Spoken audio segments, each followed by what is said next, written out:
Good morning. Thought I'd jump on and make a quick video and the topic is proper manuscript setup. Okay, so I want you to think about this. I want you to get this as a writer. You're starting your first book, you finished your first book, you're looking at submitting, or you're going to be submitting in the future, or you're going to be creating it. However, maybe it's self-published. You don't know yet. You're a writer. So what I'm finding is as my clients for developmental editing are sending in manuscripts that are not set up properly. The setup around manuscript is so simple, and I wanted to teach you how to do that so that you have a basic understanding of what the expectations are. So with few really minor variations, it's set up in a very specific way. But the first thing I want you to get is that manuscript setup and book setup are not the same thing. Don't think about the book. The book is your publisher's job. Your job as the writer is to create a manuscript, and a manuscript and a book have some things in common. They're words and but the manuscript is a very simple file that you're going to send to a publisher that they can use to look at it. Okay. And they don't want anything fancy. They want to be able to open it up and it look like all the others. They want to know where to find the information that they're looking for. They want to be able to navigate it easily. They want it in the font that they like. They want the spacing they like. They want the indentations they like. None of that is necessarily how it's going to look in a book. Okay. So I'm going to share the page, and I'm really hoping this works. When I share the page, oops, sorry. Share the screen, pull up this editing sample and share it with you. So I'm going to do two things. The first thing I'm going to do is move that little bar because that's always in the way. So let's get to this. This is the first thing you're going to want to do is a cover page. You can insert it afterwards. You can create it at the end and just insert a page. You can go insert blank page and make it into it. Also, you can Google proper manuscript setup and use that as your guide. This is very standardized. Different publishers may want variations on this. They will have submission guidelines that you can use. So first of all, they're going to want your book title, the name of the author, and the word count. And down here, they're going to want your first name and your contact information. That's your title page. Okay. So I'm just doing that. If you set it up in it, so perhaps this is okay. This is Times New Roman.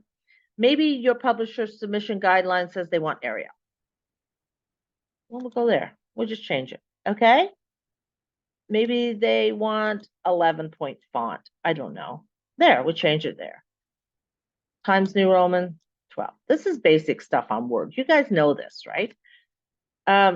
Let's imagine, let's go to the other document. Let's say that you've already been writing. Okay, here we go. This is my stuff. Okay, this is not set up. There's no indents. It's all single spaced. It's very straightforward. The font is the default and it's 11. So my manuscript, I always work in Times New Roman. That's just what I prefer to look at on the screen. And I use 12 point and I do this. Select all. I go, this is my manuscript. This is what I'm doing to set it up. I go to Times New Roman. I go to 12 point. Now it's there. I go to line spacing, double space, and I go to line spacing options, and I go first line, 1.27 is perfect. It's a default, it's standard. There we go. So what do I have here now? I have a lovely, the indents, double space. Okay. Now, my second thing that I do, let's get rid of this because we don't need it. This is the title page that was originally on that. I don't need that. Well, maybe I'll leave it in. Actually, I will. Go back, put that back.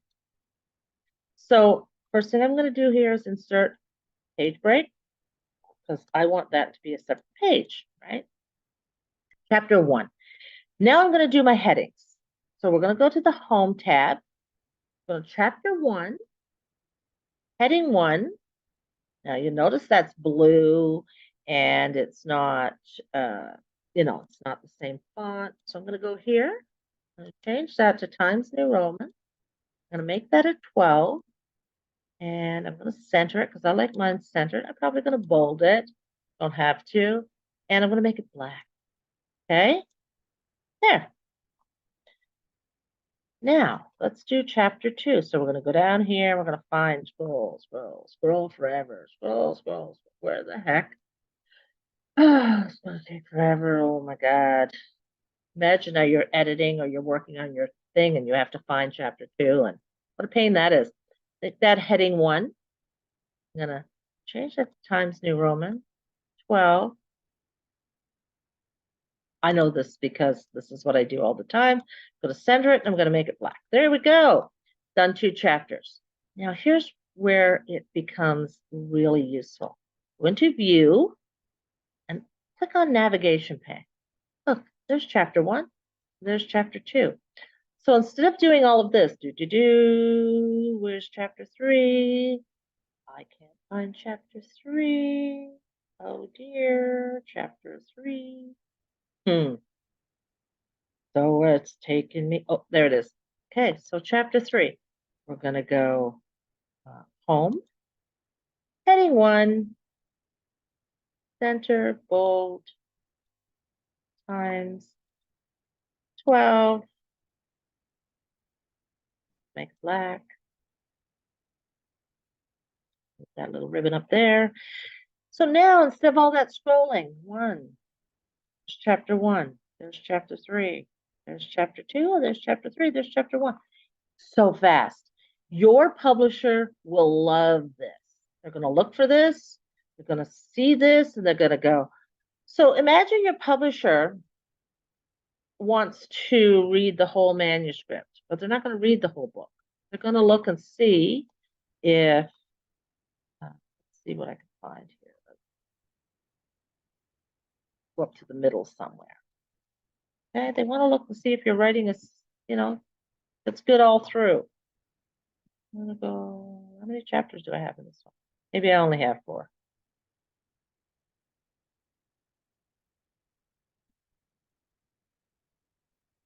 Okay, let's call this chapter 24. So let's say chapter 1. Ooh, chapter 1. Okay, that's really good. I wonder what chapter 24 is like. Let's go deeper into the book. Oh, it's as good as the others. And the thing is, you can change it instantly. What if you wanted to give your chapters names? Oh, so this is great for drafting, right? Because what if you want to call it the novel begins? Oh, perfect. Now that shows up here. What if you want to go to your last chapter, which is chapter 38, and you want to call it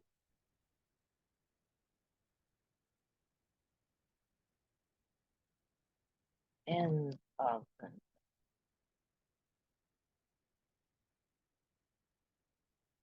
Hey, right? So you have so many options.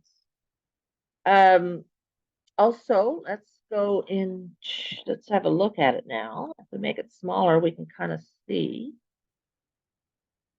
Let's view this.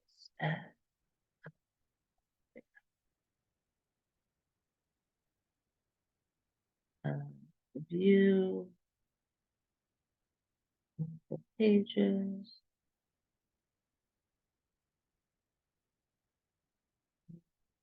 Pages.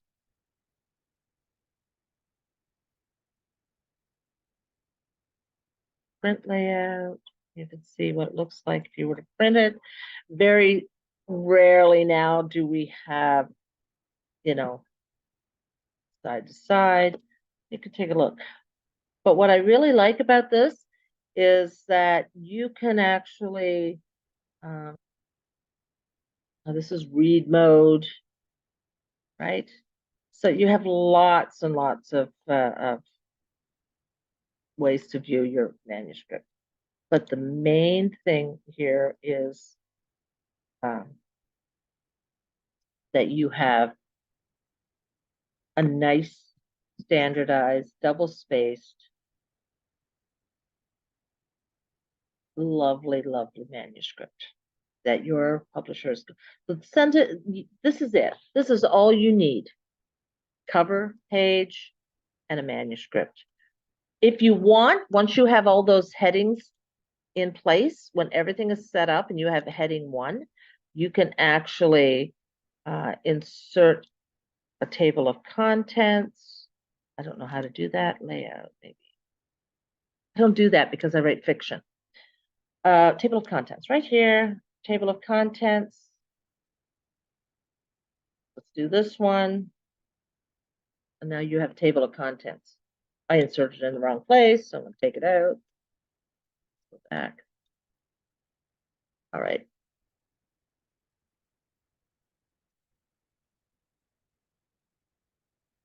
Let's say we insert the table of contents. I don't know where I found it now.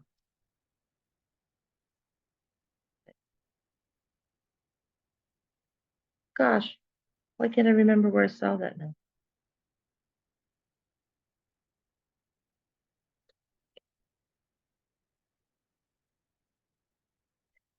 Oh, well, you can insert. So what happens is, I know this, I just saw it.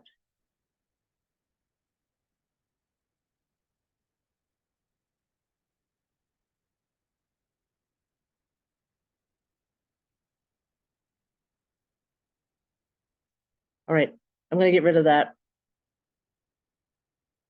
Layout, breaks, margin, size, table of contents. There we go. So now I have a table of contents. Look at what the table of contents says. Oh, I've got a table of contents says I've got a formatting issue somewhere. It's picked up. So the table of contents now as the novel begins, chapter 2, end of the novel. So all of those headings that you put in place have now been used to generate a table of contents. And if you added another chapter, I'm just going to pretend there's one here. This is my editing. Where did that just go? Chapter 17. I'm going to put it here. We're going to go home. We're going to go heading 1. I'm not even going to bother with all the formatting. I'm going to go back to the table of contents. I can update the table. Update the table. Okay. And now, chapter 17 is in there. So,